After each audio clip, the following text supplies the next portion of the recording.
Hey guys, and welcome back to Let's Play Skies of Arcadia Revisited. I'm Nine. We are outside the Grand Fortress, getting ready to make our escape. And if I remember correctly, we gotta go through this door right here to continue doing that. Still have to save Fina, still have to escape. This is probably not going to be the easiest thing we're ever going to have to do, to be completely honest. Now, as soon as we walk in, we're going to get another cutscene here, and they're showing kind of the combat outside in a very Star Wars style way. Think Luke and the Emperor style thing, where Fina would be Luke, and Galcian would be the Emperor, and Ramirez would be Darth Vader. Similar idea, really. Fina wants to know why Ramirez is fighting for the Valuans. What about their orders? What about the elders? Yada, yada, yada, blah, blah, blah. Ramirez just doesn't want to talk, really. He's not in a good mood. The Valuans let him know that it's an emergency, things have happened, one of the cans exploded, the entire deck's on fire, but there's no enemy shells hit that area. Ramirez, for some reason, doesn't immediately come to the conclusion that there's an inside job going on, but he decides that they should stop firing and set the fortress in defensive mode. That's, really bad. He thinks that there's only 2 or 3 ships attacking, the effect on the wall will be minimal. And remember, this is the gigantic just screw you wall that we would have to somehow get through. That's generally a bad thing. Ramirez comments that he fights for Lord Galcian, and that is all Fina needs to know about the situation, and then he just kind of leaves, and that's kind of it. Wow. He's not really giving her much of anything to work off of, is he? He's being kind of a dick, to be honest. Okay. So we're just going to continue onwards here. Now we're actually inside the Grand Fortress. And Vyse can hear people talking to the other side of the door, which means that Ramirez is going to be giving his brief to all the guards. He says it's not going to crumble, that Grand Fortress. There's only a couple of ships, and that anybody who deserts his post will have to deal with Ramirez himself. That would be absolutely terrible. Remember, this is the, ultimate badass with the sword longer than Sephiroth, or something to that effect. He's going to go investigate the cause of the explosion, along with the people he already told to do it, and 2 of them should stay here and guard the girl, and the rest of them should follow him. Now, remember, he still has not come to the conclusion that the cannon that exploded, even though no enemy shell hit there, didn't come to the conclusion that had to be something on the inside. So he only leaves 2 soldiers to guard the really important girl. I think this is going to come back and haunt him at a certain point. Like, say, now, when the air pirates, who we are talking about, walk right up and say, "Hey guys, how's it going?" I mean, come on. Seriously? I guess he's not the greatest strategist in the world, but... Okay, so these are the exact same enemies that we once fought as Vyse and Aka on the train a while ago. Back then it was treated as a boss battle, right now it's treated as a random battle. You can kind of see why. This is not the hardest fight. You'd never know that with the way Vyse attacks. At least Gilder and Aka have it taken care of.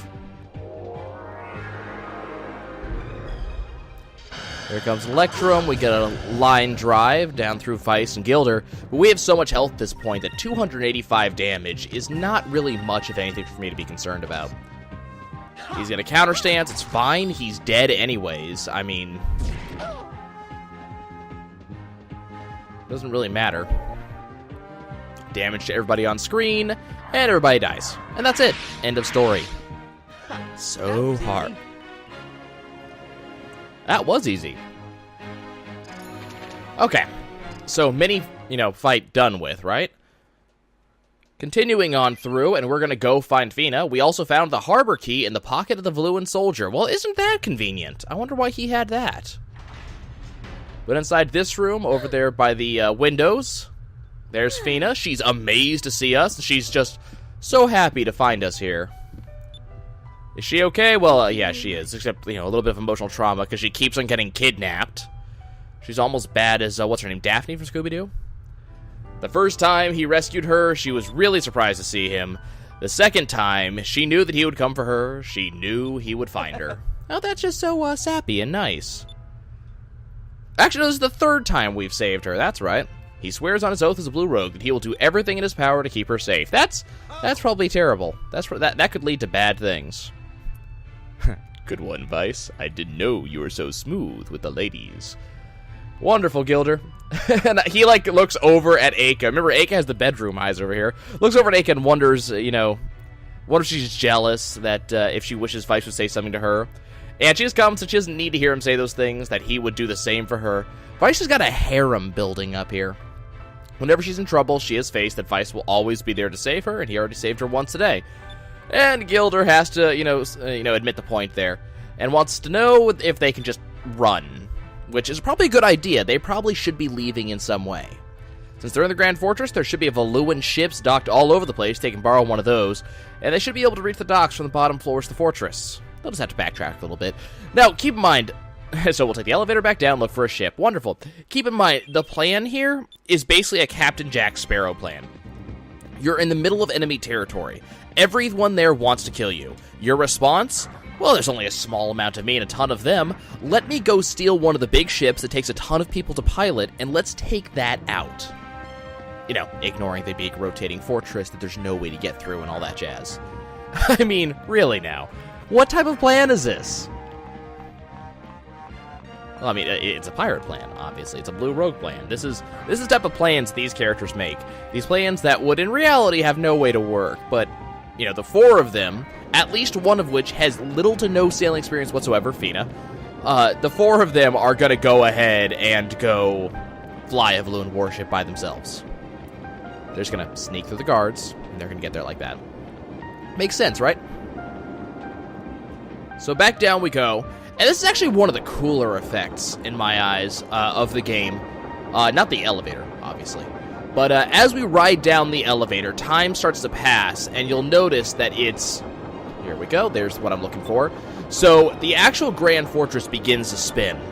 And they glance on over, and you can actually see the Grand Fortress starting to turn. And it gives you some idea, number one, of how big this thing is, and how ponderous it is to rotate. But you can also see exactly how thick this thing is. Why it was never penetrated at all. They give you a really good example of what the thing's like. But more importantly than that is the fact that the Grand Fortress is actually rotating. This may not mean much to you, but if you watch, the Grand Fortress does rotate. It will go all the way. It is not a static background item. This thing turns as you go, and with a fair bit of real time too. In fact, if I were to just stand here for a considerable length of time, let's say another 20 to 30 seconds or so, this thing would actually turn all the way around, and it would click into place. We can get a decent idea of what it looks like from here, going into first-person mode. But yeah, unlike a lot of items in these older RPGs, it's not static. It doesn't just sit there and you assume that this happens. It actually turns and goes, and that's the end of it. So that way it's not like a take your time sort of thing. Even though it's canonically closed by the time you would reach it anyways, this isn't one of those times where the game goes, oh, by the way, tremendous thing is happening right now, but feel free to go and level up 20 or 30 times over the course of 6 or 7 hours, and we'll see you again later. It's not quite like that. So the gate's gonna slowly draw to a close here. I'm actually sitting here for a reason, for a couple reasons. One, I want to show that it does close, because I feel it's a very cool effect. I don't know why those cannons out there aren't firing. I also love that they do have the lightning going on out there, just in case you did want to go into first-person mode at basically this exact angle. So it's a cool thing there. But the other thing is what this Grand Fortress does once it closes, which is just something I want to show off. So let's let it continue to close here. It's almost done. And the thing I want to show off is the fact that developers had some idea that someone as stupid as I am might be willing to sit here and watch the entire fortress close. Keep in mind, you will never again have a chance to look at this fortress from this angle. Period. You never come outside again and look at the fortress from the side. So the fact that when the fortress closes, not only does it close with a bang, the controller shakes and the lights turn on. And then they start rotating. All for an effect that you will see once, and only if you chose to just sit here and watch it, which I found particularly cool. Like, literally, the only time you can look at that is immediately after that elevator ride.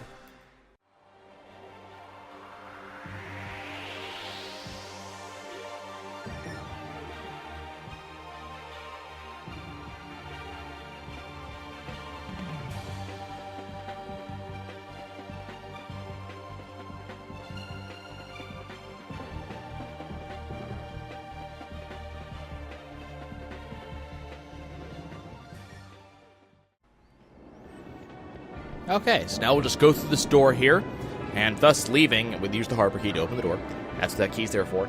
And we have now left the outside of the area. As I said, that turning of the door thing, only good for there.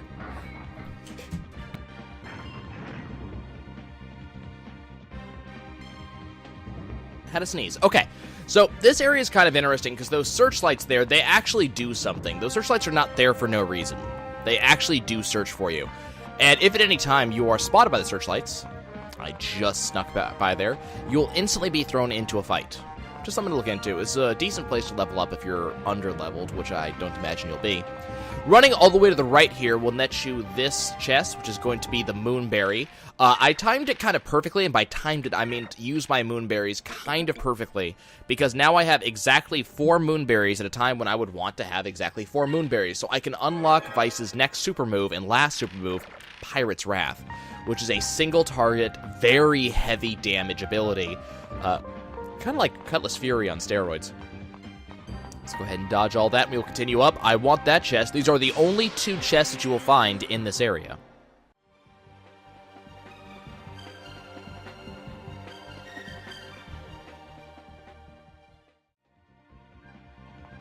Okay, let's make our way right on up here. We will have another battle immediately, because this is another one of our battles with the Zivelin Bane. As I said, these 2 chests are the only 2 chests in the area, and they are completely 100% missable. Don't be that guy. These are 2 really easy chests to get. They're one right after the other. They're right in the open. You don't want to miss them. Here comes a burst. And that's going to take Aka down, which really sucks, but it was a very high damage attack. So we'll have to get her back up. But that's something that Fina can do during this turn. Well, this coming turn. And more damage is dealt.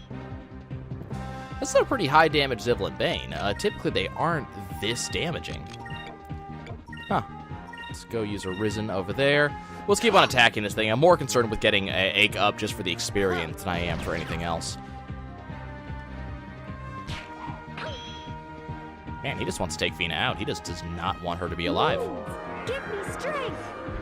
I probably should have used a Sacrum Crystal or something like that rather than using Risen, because it has a 50% failure rate, and we just saw it. New drinking game. Every time Nye accidentally uses Risen and fails to let it hit, take a drink. Let's see. I'll use the Risen box. Why not? And I want you to use Sacrum. Taking a little bit longer than I would have liked, just because I completely screwed that up. Should have just used the Sacrum Crystal. Would have been the smart way to do things, but no. And burst on Fina, which may just flat out kill her. It does. Okay, you know what? We're not playing this game anymore. I don't care if the girls don't get the experience. We're just going to kill this guy, and I'm going to raise them afterwards. Because this is annoying. Pirate's Wrath, and you know what? If you can get them up before Vyse kills this guy, all the power to you. And Pirate's Wrath just instantly kills him. That's how much damage Pirate's Wrath does, folks. It is a lot of damage. All in a day's work. Okay, so there's a lot of experience. Vyse levels up. Gets a Magus Seed. We get our reward, which is the Unholy Dagger. Okay. Let's go ahead and get everybody healed up and ready to go. Got some Sacrum Crystals going. Where is... Oh, I have a Cham. Neat. Where is what I'm looking for? Vital Seed can go to Vyse. Isol Seed can go to Fina. Magus Seed can go to Fina. I don't have any... Magic Droplets. Okay. Fina has so much magic. Okay. So all we have to do is make our way in this direction. Now, one cool thing that can happen during this section, which I'm completely not going to show you, but if you get spotted by those spotlights, there is a chance that the enemies that you attack might be one of the Antonio-style enemies. The same enemy that you fight as the first boss of the game. He can be a regular enemy. It's the only time that I'm aware of that he can be a regular enemy as well. So it's kind of cool. Okay. Through this doorway, and the incongruous save point should tell you that this is going to be another boss fight. If not, I'm telling you this is going to be another boss fight. And right here you find a giant freaking tank. And I actually really love video games, especially RPGs, when they throw a standard hero against a tank for the first time. especially if the hero happens to be on foot at the time. And the reason why is it goes to show you exactly how powerful the hero has become, that it is a tank that is his next target as opposed to just a, standard enemy. Another one of my favorite games that I've ever played, the Evolution series. It is one of the things that you have to do towards the end of the game is you must fight by hand a tank, quite like this, except you're basically by yourself. And you just feel so cool because you beat it, of course. Canonically, you beat the tank, and it just shows exactly how powerful your character is at that point, that he can hand-to-hand a tank and just beat the ever-loving crap out of him. So very cool stuff. This tank can be a bit of an issue, mostly because of this attack that has a thing it's called Wheel Blast. Something like that. It's going to use it probably in just a second here. There it is. Just does a lot of damage. I can't remember if it's AoE. I think it does it to just one ally, but it's a lot of damage, and that it's... Oh, nope, AoE. And that's why I wanted to make sure that I got Mark of Might up, or Glyph of Might up as fast as I possibly could, because it is a very high damage item, and I don't want to have to deal with it again. Let's get some Sacrum Crystals going, and you just go ahead and attack. Vyse is going to be our main attacker at this point. There are no magic spells cast by this tank, it's just basic attacks. So we don't really have to worry about Aka Delta shielding. She can just focus on healing duty, she can do damage, whatever the case may be. We may need to have Fina focus every once in a while, just to make sure that we have plenty of SP. But this fight is not really hard, for the most part. It can get, if you're not prepared for it, if you weren't healed up, if you don't get, might up or increments up, it can be kind of tricky. You can take a lot of damage very, very quickly, which can cause very large issues. Would you stop doing that? That's getting just really irritating. Pirate's Wrath. You, Sacrulin yourself. You, Glyph of Speed. And just shoot that. just shoot it. Okay, so Vyse does over half the thing's health and damage in one blast.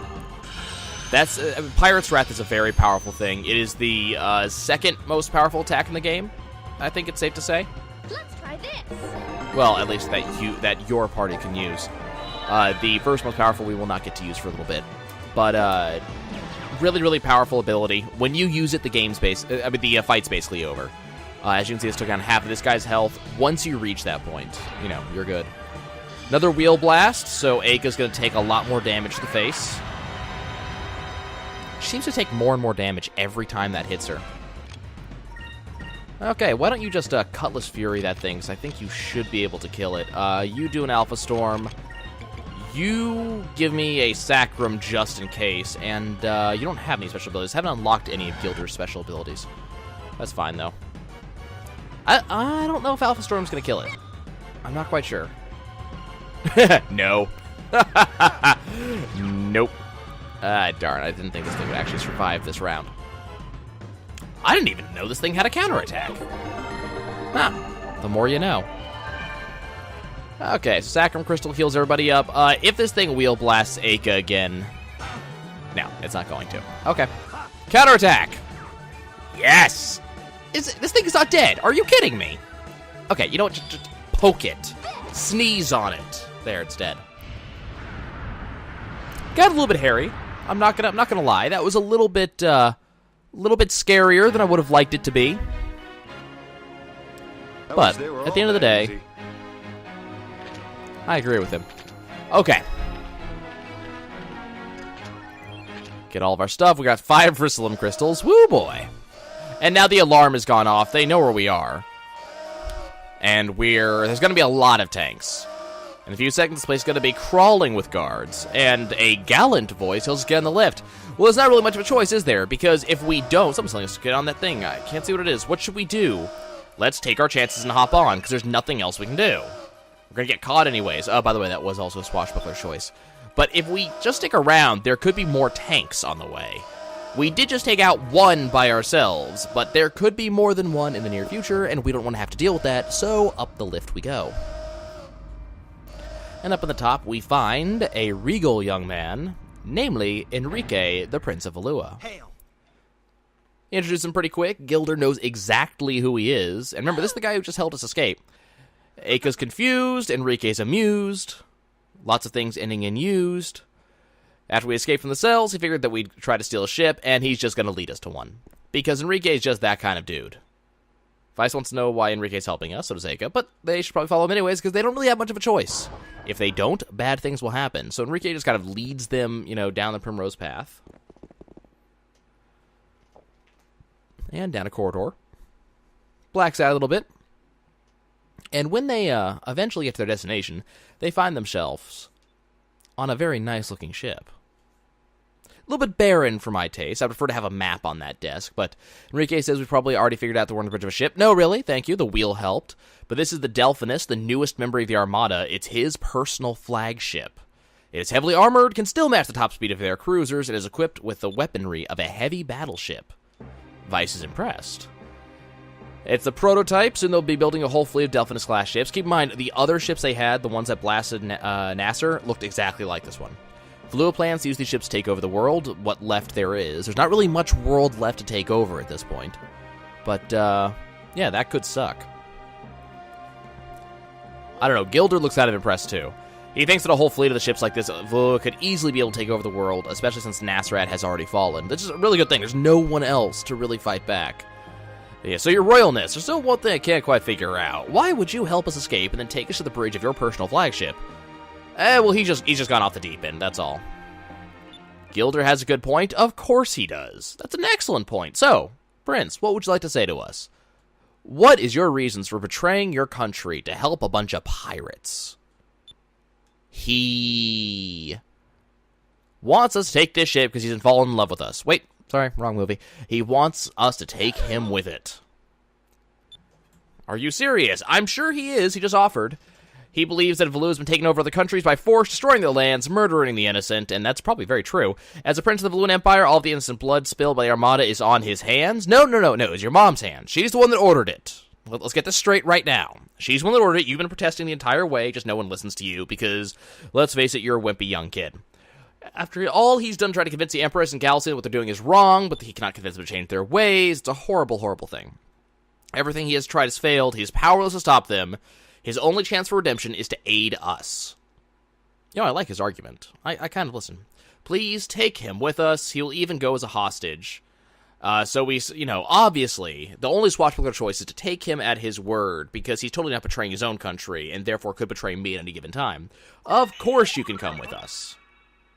And there's our swashbuckler choice. But there's one problem. The blue rogues don't take hostages. If he wants to sail with us, he must do so as a blue rogue. So you shall become a pirate. Which is awesome. Enrique seems to accept this particular choice here. He will do his part as a member of our crew. Wonderful. And, yeah, they haven't properly introduced. They know who each other are at this point, but Enrique knows them by reputation, and Vyse got introduced a couple seconds ago. And now Enrique is a member of our crew. Wonderful. This still doesn't stop the problem of us being in the middle of the Grand Fortress and having no way out. Aka thought we'd never be riding in the same ship as a Valuan, let alone the Prince of Valua, but the crystals are still in the hands of the Valuans, and that's a terrible, terrible thing. Fina's upset as well, and Enrique's bringing in the twist. Technically, the Valuans do have the crystals. Namely, Enrique, who is a Valuan, has the crystals. He stole them before he came to the docks to find us. He was going to destroy them, but they somehow fit in his back pocket, hammer space. Perhaps it would be best if he returned them to us. He's done so much for us already, and now he stole a couple of gems. That's fantastic. You act an awful lot like an air pirate for a prince. That's absolutely true. He's been trained in the art of air piracy by Galcian, I guess. Let's take the Delphinus and get out of here. That sounds like a great plan. We have reacquired the red moon crystal and green moon. I love that word, reacquired, as if we had anything to do with it. So Vyse takes the wheel. Vyse takes the helm. It's full speed ahead. So who exactly is in the engine room controlling these engines? That's what I want to know. This is a gigantic freaking ship. It's huge.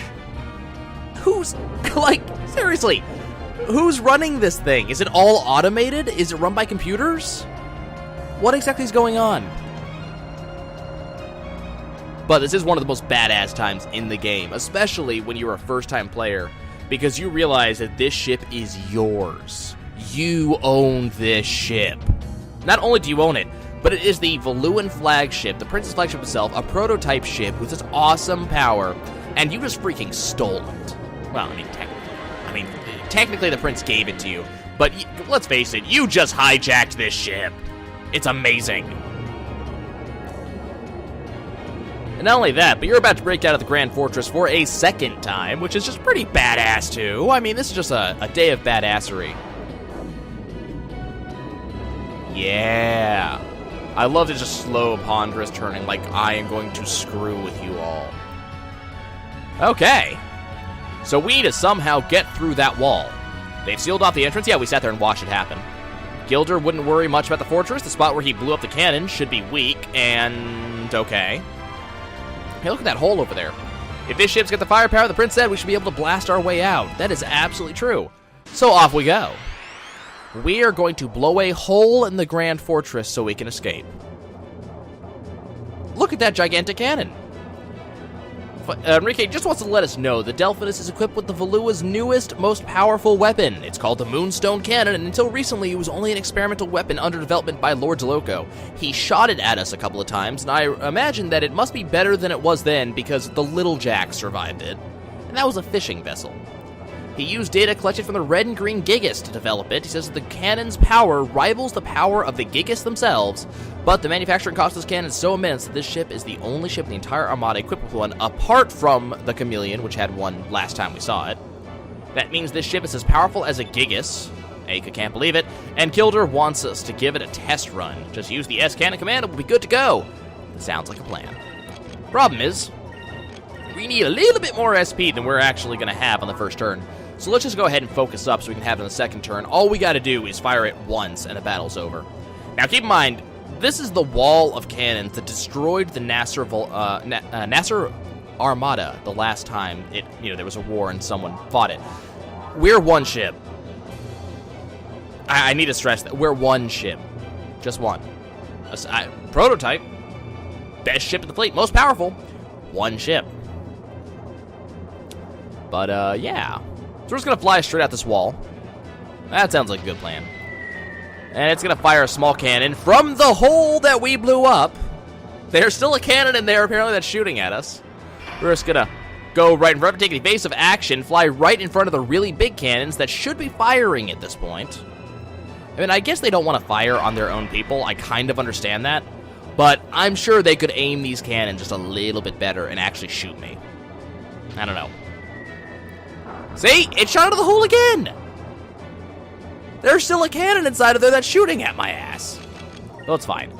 S-cannon, and let's fire the prototype cannon. Let's defend a little bit. Now, keep in mind that on the Little Jack, the S-cannon, if I remember correctly, only takes about 15 SP or so.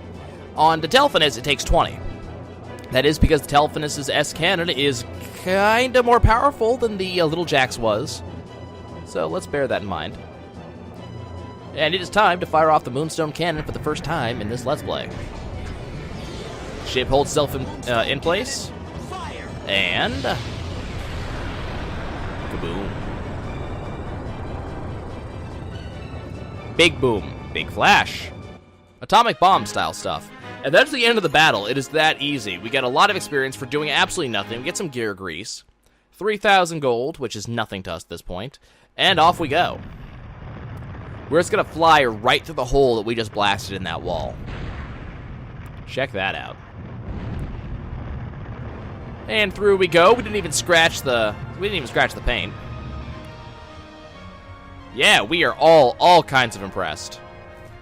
Especially Aka. Specifically Aka. Aka can't believe it. We just broke through the Grand Fortress again. We escaped for the second time. We do know how to break in a new ship. That's right, Gilder. We have a party every time we jump on a new ship. And now we can finally continue on our search for the other moon crystals. That's amazing. Enrique seems a little bit upset with himself, having to leave Valua for the time being. But hey, he made his choice. He made his bed, and now he has to sleep in it. Of course, he gets to sleep in it with two beautiful girls. So, I mean, I guess it's not all that bad. Well, guys, that's going to be about it for this episode. When we come back, we're going to figure out exactly what Ramirez feels about this latest development with, all of this slipping through his clutches as fast as it was. I'll see you guys next time. Ta-ta.